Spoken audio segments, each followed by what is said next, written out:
Dear student A1 education पथ में आप सभी का स्वागत है। मैं अजय मणि। आज इस वीडियो में कक्षा 10 के गणित के अध्याय 1 से यूक्लिड विभाजन प्रमेयिका के बारे में जानने वाले हैं तथा इससे संबंधित सभी प्रश्नों को भी हल करने वाले हैं। तो आप सभी वीडियो में बने रहें। चलिए बिना देर किए हुए वीडियो को शुरू करते हैं। यह यूक्लिड विभाजन प्रमेयिका है। तो यूक्लिड एक गणितज्ञ थे जिन्होंने एक कॉन्सेप्ट दिया जिसका नाम पड़ा यूक्लिड विभाजन प्रमेयिका। यूक्लिड विभाजन प्रमेयिका आप सभी पिछली कक्षा में ये सूत्र पढ़ चुके हो, सभी लोग जानते हो ये, जिसे भाज्य बराबर भाजक गुणे भागफल आधन शेषफल। आप सभी इस सूत्र को पिछली कक्षाओं में पढ़ चुके हो। यहाँ भाज्य कहाँ होता है, जैसे हम भाग देते हैं तो भाज्य यहाँ होता है और भाजक ये कहलाता है और यहाँ भागफल होता है और लास्ट में जो बचता है वो क्या होता है, शेषफल होता है। तो थोड़ा सा ये हम जान लें। देखिए भाज्य हमेशा भाजक से बड़ा होता है और यहाँ भाजक हमेशा शेषफल से बड़ा होता है। अगर ये शेषफल इससे बड़ा हो जाएगा तो ये शेषफल नहीं कहलाएगा, फिर एक बार भाग जाएगा। तो यहाँ हम ये चीज़ें पिछली कक्षाओं में पढ़ चुके हैं। तो आप सब इस सूत्र को एक बार देख लीजिए। भाज्य बराबर भाजक गुणे भागफल धन शेषफल। जब हम कभी भाग देते थे और उसको ये जांचते थे कि हमारा भाग सही है कि नहीं, तो इस सूत्र का हम लोग प्रयोग करते थे। और यूक्लिड ने इसी सूत्र पर उन्होंने ये कॉन्सेप्ट दिया जिसका नाम पड़ा यूक्लिड विभाजन प्रमेयिका। इसमें देखिए, यदि a और b दो धनात्मक पूर्णांक है तो दो ऐसे अद्वितीय पूर्णांक q और r विद्यमान होते हैं कि a बराबर bq प्लस r, जहाँ 0 ≤ r b।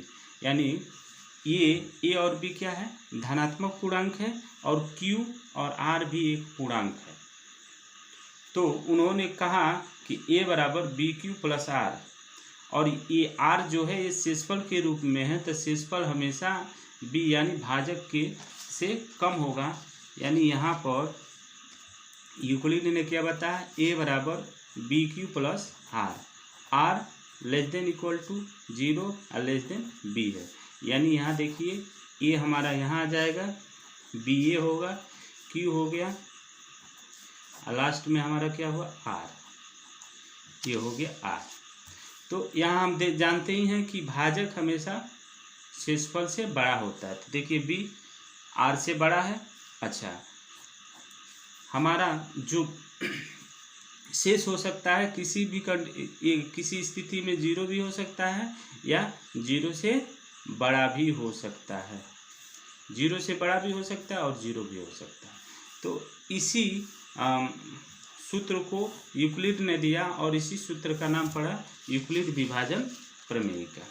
कुछ हम ये भी जान लें जो अभी हम बताएं कि यह भी ध्यान रखें कि q और r शून्य हो सकता है। तो भाग अगर नहीं जाया तो भागफल शून्य हो सकता है, या भाग देने के बाद से अगर कुछ नहीं बचा तो शेषफल भी शून्य हो सकता है। उसके बाद से यहाँ पर यूक्लिड विभाजक प्रमेयिका क्या है, थोड़ा सा इसके बारे में जान लें। तो प्रमेयिका एक सिद्ध किया हुआ कथन होता है और इसे एक अन्य कथन को सिद्ध करने में प्रयोग किया जाता है या प्रयोग करते हैं। इसका मतलब ये हुआ कि कोई कथन सिद्ध करके दिया गया होगा और उसके आधार पर हम क्या करते हैं, अन्य कथन को सिद्ध करते हैं। उसी को हम क्या कहते हैं, प्रमेयिका।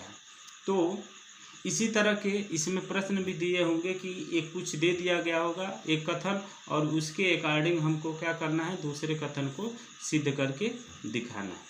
अच्छा, यूक्लिड विभाजन प्रमेयिका में हम धनात्मक पूर्णांकों के बारे में बात कर रहे हैं। केवल क्या हो रहा है, यहाँ पर a और b क्या है, धनात्मक पूर्णांक है। तो हम धनात्मक पूर्णांकों के बारे में बात कर रहे हैं, लेकिन यह सूत्र इस अध्याय में हम केवल धनात्मक पूर्णांक के बारे में पढ़ रहे हैं। लेकिन जो ये सूत्र दिया गया है ये वाला, यह सभी पूर्णांकों के लिए प्रयुक्त हो सकती है। यानी धनात्मक के अतिरिक्त ऋणात्मक और भिन्न संख्याओं के लिए भी ये प्रयुक्त हो सकता है। अब चलिए इससे संबंधित प्रश्नों के बारे में। यहाँ एक प्रश्न दिया गया है जो एनसीईआरटी में एग्जाम्पल के रूप में है। तो इसको देखिए, दर्शाइए कि प्रत्येक धनात्मक समपूर्णांक 2q के रूप का होता है, यानी समपूर्णांक किस रूप का होगा, 2q के रूप का होगा, तथा प्रत्येक विषम पूर्णांक 2q + 1 के रूप का होता है, जहाँ q कोई पूर्णांक है, q कोई पूर्णांक है। तो यहाँ सबसे पहले तो ये जान लें कि जो पूर्णांक जो हमारा होता है, पूर्णांक होता क्या है। तो पूर्णांक जो होता है 0, 1, 2, 3 ये अनंत तक, और इधर -1, -2, -3 ये, यानी पूर्णांक में धनात्मक, ऋणात्मक और शून्य तीनों समाहित होते हैं। अच्छा, पूर्णांक के बाद से इसमें दो चीज़ें होती है, एक तो सम हो सकता है, सम पूर्णांक होगा, और जो दूसरा इसमें जो शेष बचेगा वो क्या होगा, विषम पूर्णांक। पूर्णांक में सम विषम दोनों होते हैं। अगर कोई सम पूर्णांक है तो वो विषम नहीं हो सकता, और विषम पूर्णांक है तो सम नहीं हो सकता।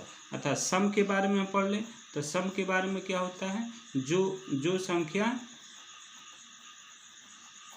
2 से विभाज्य हो, जो संख्या 2 से विभाज्य उसको सम संख्या कहते हैं। आप विषम में जो संख्या 2 से विभाज्य न हो, यानी 2 से पूर्णतः न कटे, उसको विषम पूर्णांक कहते हैं। चलिए पहले का हल है, यह मान लेते हैं कि a कोई धनात्मक पूर्णांक है तथा b 2 है। अच्छा, यहाँ पर ये ध्यान देना है कि अगर 2q + r दिया है तो b हमेशा 2 मानेंगे। अगर q के गुणांक में और कोई भी संख्या होती तो हम b का मान वही संख्या मानते। तो यहाँ b दिया है तो 2 मानेंगे, b = 2। तब यूक्लिड विभाजन प्रमेयिका से दो पूर्णांक q और r इस प्रकार विद्यमान है कि अब यहाँ पर a = bq + r होता है, तो b की जगह हमने 2 रख दिया, तो 2q + r, जहाँ r 0 से बड़ा है या 0 के बराबर है और 2 से छोटा है।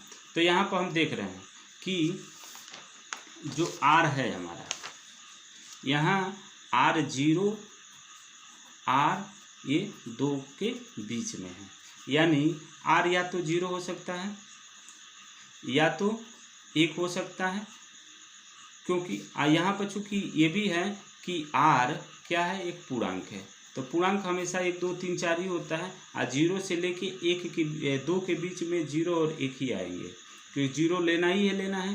तो 1 0 हो सकता है या तो 1 हो सकता है।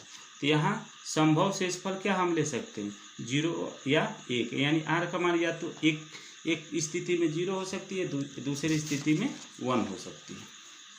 अर्थात अब यहाँ पर हमने r का मान अगर 0 रखा तो a बराबर क्या हो जाएगा, 2q, या r का मान 1 रखा तो a = 2q + 1 हो जाएगा।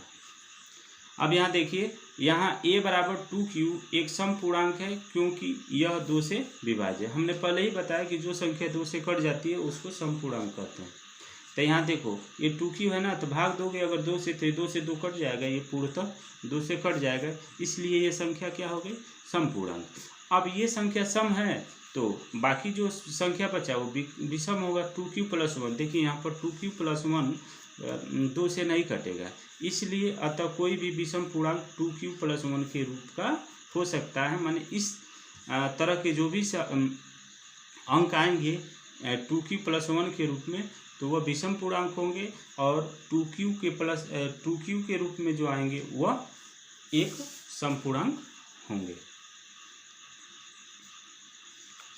अब यहाँ दूसरा सवाल है, दर्शाइए कि कोई भी धनात्मक विषम पूर्णांक 6q + 1 या 6q + 3 या 6q + 5 के रूप का होगा, जहाँ q कोई एक पूर्णांक है। तो यहाँ तो दे दिया गया q एक पूर्णांक है। अब हमको ये दिखाना है कि 6q + 1 और 6q + 3 और 6q + 5 क्या है, विषम पूर्णांक है। तो विषम पूर्णांक है। तो सबसे पहले तो ये देख लेते हैं कि इसमें कोई एक संख्या मान लेते हैं कि धनात्मक संख्या, तो हम ए एक धनात्मक संख्या मान लेंगे। और क्यू के गुणांक क्या दिया है, यहाँ 6 दिया है, यहाँ भी 6 दिया है, यहाँ भी 6 दिया है। तो अब जो बी लेंगे वो 6 लेंगे। शुरू में हमने क्या लिया था 2q और 2q + 1 था ना, तो ये गुणांक में क्या था 2 था, इसलिए b का मान 2 लिए थे। अब यहाँ पर b का मान क्या लेंगे हम, ये 6 लेंगे। ये ध्यान रहे, अगर यहाँ 4 रहता तो 4 लेते, ठीक है। तो अब हमको ये दिखाना है, देखिए यहाँ पर माना ए कोई धनात्मक पूर्णांक है, हमने मान लिया कि ये कोई धनात्मक पूर्णांक है तथा b = 6 यहाँ मान लिए। तब यूक्लिड विभाजन प्रमेयिका से दो पूर्णांक q तथा r इस प्रकार विद्यमान है कि अब a = bq + r होता ही है, तो यहाँ b की जगह क्या रखेंगे 6, तो 6q + r, जहाँ 0 ≤ r < 6, ये 6 हो गया ना। अब यहाँ देख लेते हैं जो r है हमारा किसके किसके बीच में है, 0 और 6 के बीच में है। तो r का मान क्या क्या संभवतः हो सकता है, एक तो 0 के बराबर है तो 0 हो सकता है, या 1 हो सकता है, या 2 हो सकता है, या 3 हो सकता है, या 4 हो सकता है, या 5 हो सकता है। क्योंकि ये 6 से छोटा है तो 6 होगा नहीं, तो यानी इतनी संभावनाएं r की हो सकती है। तो अब देख लेते हैं संभव शेष क्या हो गया, r = 0, 1, 2, 3, 4, 5। अर्थात अब बारी बारी से इसका r का वैल्यू रखते हैं तो ये मान निकलता है। a = 6q, 1 रखे तो a = 6q + 1, a रखे 2 रखे तो a = 6q + 2, या 3 रखे तो a = 6q + 3, या 4 रखे तो a = 6q + 4, या a = 6q + 5। ये हमारा मान आया। अब यहाँ पर हम देख लें कि 6q + 2 और 6q + 4, इसमें अगर 2 कॉमन लिया जाए तो 2 सब में कॉमन मिलेगा, यानी ये a = 6q, a = 6q + 2, a = 6q + 4, ये सम पूर्णांक है। क्यों, क्योंकि इसको 2 से भाग दे रहे हैं तो ये 2 से पूर्णतः कट जाएगा। जब ये पूर्णतः कट जाएगा तो ये क्या हो गया सम संख्या हो गया। जब सम संख्या हो गया तो बाकी कौन कौन संख्या बच रहे हैं, 6q + 1, 6q + 3 और 6q + 5। तो जो संख्या सम हो जाती है उसके बाद से जो संख्या बचता है वो विषम होगा। यदि कोई संख्या विषम है उसके बाद से जो संख्या बचता है वो सम होगा। तो यहाँ पर ये 3 संख्याएं क्या निकल गई, हमारी सम निकल गई। तो ये 3 संख्याएं क्या हो जाएंगी, विषम पूर्णांक हो जाएंगी। अतः कोई भी विषम पूर्णांक 6q + 1 या 6q + 3 या 6q + 5 के रूप का होगा। अब यहाँ तीसरा क्वेश्चन है, प्रश्नावली 1.1 का तीसरा क्वेश्चन है, यूक्लिड विभाजन प्रमेयिका का प्रयोग करके दर्शाइए कि किसी धनात्मक पूर्णांक का वर्ग 3m या 3m + 1 के रूप का हो सकता है जहाँ m कोई पूर्णांक है। हमको ये दिखाना है कि कोई भी धनात्मक संख्याओं का वर्ग किस रूप में, या तो 3m या 3m + 1 के रूप में हो सकता है।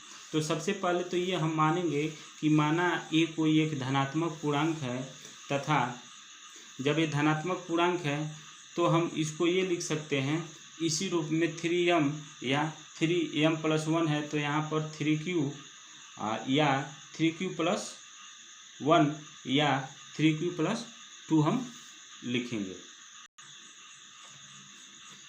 तो यहाँ हमने लिखा माना ये कोई धनात्मक पूर्णांक है तो यह 3q या 3q + 1 या 3q + 2 के रूप में होगा। तो ये कैसे होगा, देखिए ये कोई धनात्मक पूर्णांक है तो a = bq + r होता है, जहाँ 0 r b हो गया। अब b हमको क्या मानना है, यहाँ पर दिया है 3m या 3m + 1 है तो b बराबर हम क्या लेते हैं, यहाँ 3 लेंगे। और जब 3 लेंगे तो a = 3q + r हो जाएगा। और r जो हमारा होगा यहाँ पर r यानी 0 से लेके 3 के बीच में होगा।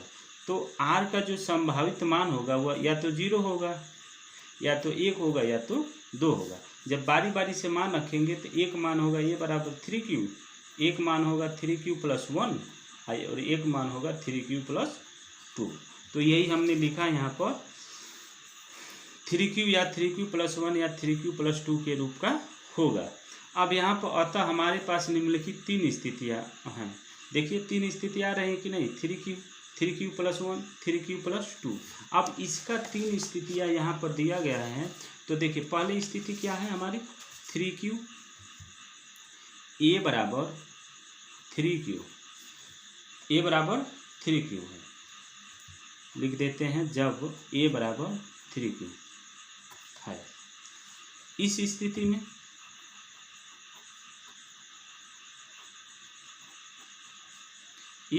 में क्या होगा, जब ये वर्ग कह रहा है ना कि पूर्णांकों का वर्ग हमको निकालना, तो इसका हम वर्ग करें तो a² बराबर यहाँ भी लिखेंगे 3 का q²। अब 3 तरीके 9 q²। अब इसको हम क्या करते हैं, यहाँ 3 गुणे 3q² कर देते हैं, 3 गुणे 3q²। अब यहाँ पर हम ये लिख सकते हैं 3m लिख सकते हैं, जहाँ m बराबर 3q²। हम मान लेते हैं कि भाई m बराबर हमने मान लिया कि 3q², तो ये बना 3m के रूप में। अब ये पहली स्थिति हमने दिखा दिया कि a बराबर 3q का वर्ग 3m के रूप में होगा। अब आते हैं दूसरी स्थिति।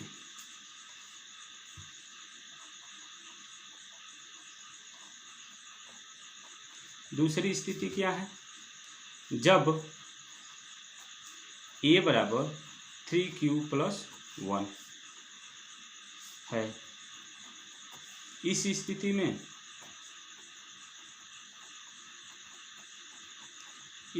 में देख लेते हैं। अब इसका वर्ग करते हैं हम लोग, तो a बराबर ये क्या होगा 3q+1 का होल स्क्वायर, a का स्क्वायर हो गया। अब जब a + b के होल स्क्वायर से इसको तोड़ेंगे तो 9q² + 6q+1 ये हो गया, 9q² + 6q+1 हो गया।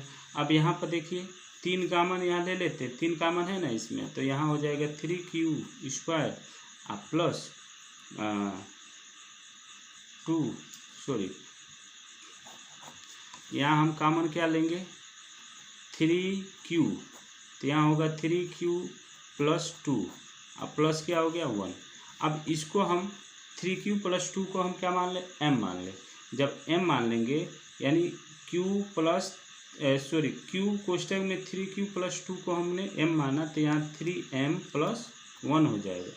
यहाँ जहाँ m बराबर q 3q+2, तो हमने ये दिखा दिया कि ये दूसरी स्थिति भी 3m+1 के रूप में है।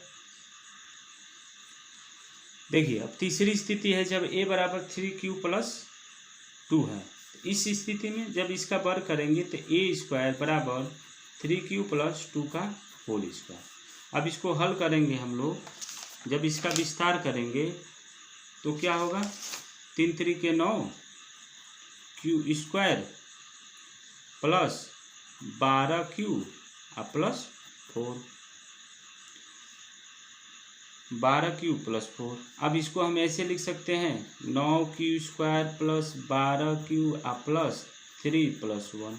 अब इसमें हम कामन ढूंढते हैं, तो कामन ढूंढेंगे तो क्या होगा 3, इसमें से हम कामन ढूंढेंगे तो होगा यहाँ 3 हम कामन ले लेते हैं, तो क्या बना यहाँ पर 3q² + 4q + 1 अब इसको हम लिख सकते हैं 3m+1, जहाँ m बराबर 3q² + 4q + 1। तो इस प्रकार हमने सिद्ध करके दिखा दिया कि अगर इस तरह की कोई भी धन पूर्णांक संख्या दिया गया है तो उसका वर्ग या तो 3m होगा या 3m+1 के रूप का होगा। तो यहाँ लिखेंगे अतः पूर्णांक a² 3m या 3m+1 के रूप का होता है। ये हमने सिद्ध करके दिखा दिया। चलिए अगला प्रश्न है हमारा, ये अगला है चौथा प्रश्न है एनसीईआरटी का, यूक्लिड विभाजन प्रमेयिका का प्रयोग करके दर्शाइए कि किसी भी धनात्मक पूर्णांक का घन 9q+1 या 9q+8 के रूप का होता है, जहाँ q कोई एक धन पूर्णांक है। ये हमको दिखाना है। तो कोई भी एक धन पूर्णांक ले लेते हैं और उसके बाद से हम उसका घन करके दिखाएंगे कि वह घन सदैव या तो इसमें इस तरह का होगा, चाहे इस तरह का होगा या इस तरह का होगा। यहाँ देखिए हल, मान लेते हैं कि x कोई धन पूर्णांक है, तो यह 3q या 3q+1 या 3q+2 के रूप का होगा। तो यहाँ पर हम तीसरे में भी बताए थे कि a बराबर bq+r है, तो b का मान 3 मान लिए। यहाँ पर जब 3 मानेंगे तो ये 0 < r 3 हो जाएगा। तो r का जो संभावित मान होगा या तो 0 होगा या तो 1 होगा या 2 होगा। इसमें जब बारी बारी से मान रखते हैं तो एक ये आता है, एक ये आता है और एक ये होता है। तो ये हमने वही लिखा है। अतः हमारे पास कितनी स्थिति है, निम्न 3 स्थितियाँ आ सकती हैं। तो स्थिति फर्स्ट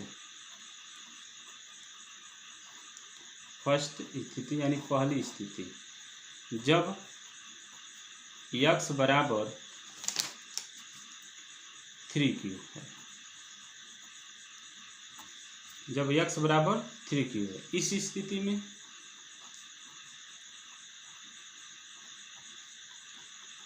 स्थिति में जब इसका हम घन करते हैं तो x³ बराबर 3q का होल क्यूब। अब इसको हल करो तो 3 का क्यू होता है 27 और q का क्यू हो जाएगा। इसको हम ऐसे भी लिख सकते हैं 9 कोष्टक में 3q का क्यूब, ये हो जाएगा 9m, जहाँ m मान लेते हैं हम 3q को। तो हमने पहला स्थिति देखा दिया कि पहला जो स्थिति है 9m के रूप में है। अब स्थिति नंबर सेकेंड यानी दूसरी स्थिति, जब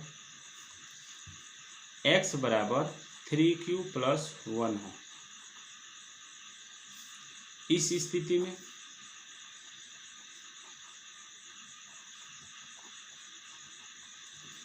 स्थिति में हम आते हैं x³ बराबर 3q+1 का होल क्यूब। अब हम इसको विस्तार करते हैं तो 3q का क्यूब हो जाएगा 27q का क्यूब, उसके बाद प्लस 27q² होगा प्लस 9q+1 होगा। अब इसको हम किस तरह व्यवस्थित करेंगे, इसमें क्या कॉमन होगा, 9q कॉमन हो जाएगा। तो यहाँ होगा 3q का square plus 3q plus 1 plus यहाँ क्या बचा, 1 बच गया। ये हमारा हो गया।